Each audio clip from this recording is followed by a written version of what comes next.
with our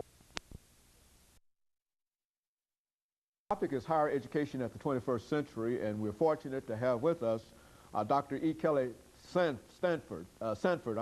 Sanford of Tennessee State University. And of course, Dr. Sanford, we mentioned earlier during this first segment that we wanted you to talk about some other aspects of higher education. I think that you've already laid the foundation by noting how very, very important higher education is in the 21st century, and it will be in the 21st century. Let's have you to sort of pick up and in a real sense to deal with this real issue that since this is the 50th anniversary of Brown versus the Board of Education, that has to do with the so-called gap in higher education between various groups and et cetera. Let's talk about it from that perspective. Yeah, and that's a very important issue to discuss. When you think in terms of the gap that we have between, say, African Americans and European Americans graduating from high school, taking the standardized tests, there's still this gap between success in those test scores and those who are entering into institutions of higher learning. And the question becomes why? We must never forget of 244 years of African enslavement, 81 years of Jim Crow laws, leading into a very devastating 1896 Plessy versus Ferguson that made everything separate and so-called equal, but as we may very well know, it was quite unequal.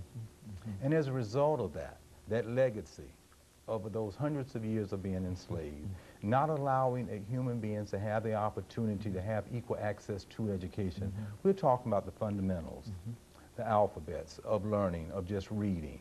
Literacy. And literacy. And then leading into a policy that was supported by our Supreme Court in 1896 that said that things still should be separate and of course they were unequal. That then led into years after that into 1954 with the Brown versus Board of Education. That was indeed the first time that school systems were supposed to have become desegregated. I myself, as you asked about my biography, was born 8 years after the Brown decision and went 7 to 8 years into a segregated school system myself in North Carolina. So when you think in terms of this gap, there has to be some idea, some notion, if you will, about that legacy that has persisted for such a long time and still continues today when you think in terms of discrimination and racism. So that causes this gap when we think about it in a real sense, and we have to give some very strong consideration to that as far as higher education is concerned. And if we can consider that, I think we can make some breakthroughs, if you will, into closing that gap within scores on the SATs, within the certain types of classes that students might take to prepare them for higher education, but more so than anything else, as far as parents' involvement in understanding that legacy as well. Dr. John Ogbu, a noted social psychologist, speaks in terms of how we need to be familiar with this phenomenon, particularly within the African American community, so that we can bridge that gap between that legacy of what has happened in the past and then try to bridge it into doing better in the 21st century. Dr. Sanford, you know that people have talked about this gap, and they've talked about essentially this legacy that you're talking about. Now, there seems to be an impression among some people that it is wrong in a real sense to talk about this legacy because they believe that this, to speak of this legacy about the denial of opportunities and et cetera, by African Americans, that this seems to undermine any kind of integration between the races and et cetera. Speak to that issue dealing with education. Okay. Well, there are two pieces that I would like to just cite. Dr. Gordon Allport, in his classic piece entitled The Nature of Prejudice, he indicates in there that we have to understand this legacy, this history, in order for us to come to the table and have a true dialogue about it. Dr. Alan Johnson, another sociologist, has a book entitled Privilege, Power, and Difference, where he also reiterates that whole phenomenon, how we have to understand what has occurred in the past. We have to be familiar with the terms, the legacy of the past in order to be able to move forth in a very positive way. We can't act as if we are oblivious to what happened in the past and everything out of osmosis is just going to get better and everything is just going to be real smooth for the 21st century in higher education. So by understanding it, I think educators can come to grips with it. And that coming to grips with it means that we have to have a curriculum, some sensitivity to ethnic diversity, some sensitivity to how we should go about having classes. And that's why I think the Historical African American University is still so important as we move into this 21st century, particularly places like Tennessee State University, Fisk University, you know, Jackson State University, North Carolina Central, Howard University, Lincoln University. All of these schools and many more still have this as a primary mission within their curriculum to try to help students to do better and prepare them, as we all know, for all levels of not only education but specializations. You know, let's talk about these historical black colleges by giving our audience, before we have our second commercial break, 2 or 3 minutes, for some information relative to these institutions themselves and how these institutions came into being.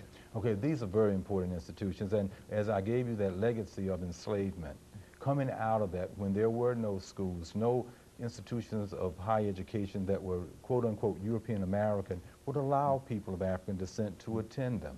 So as a result of that, missionaries in many instances were very important in coming into the Deep South and understanding the importance of having institutions of higher learning there, started to found some of these institutions. For instance, right here in this particular state, Fisk University was founded in that way. And of course, the Jubilee Singers were very instrumental in trying to get resources and monies available so it could stay open, and many people went there. We can't have a true conversation about this until we talk about Dr. W.E.B. Du Bois. And when he talks about the importance of education and how these institutions and their mission was there for African Americans to be able to become educated. And so they were there for that particular purpose, because we lived in a society, again, that had created certain laws and bylaws, ways of being that always left people out. And these institutions were at the foundation of giving opportunity for people to do better. As I sit here, and a very good example of that is attending one of those institutions and finishing it. Very good. And of course, when we come back, let's see if we can, and we've got about 50 seconds before our second commercial break.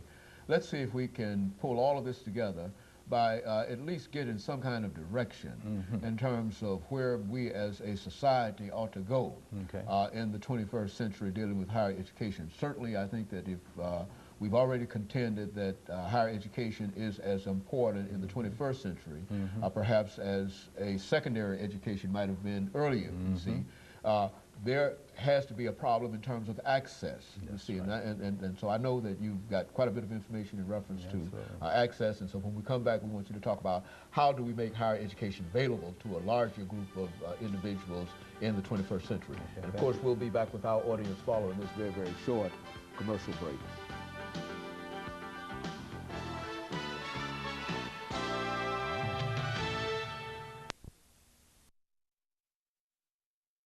The topic is higher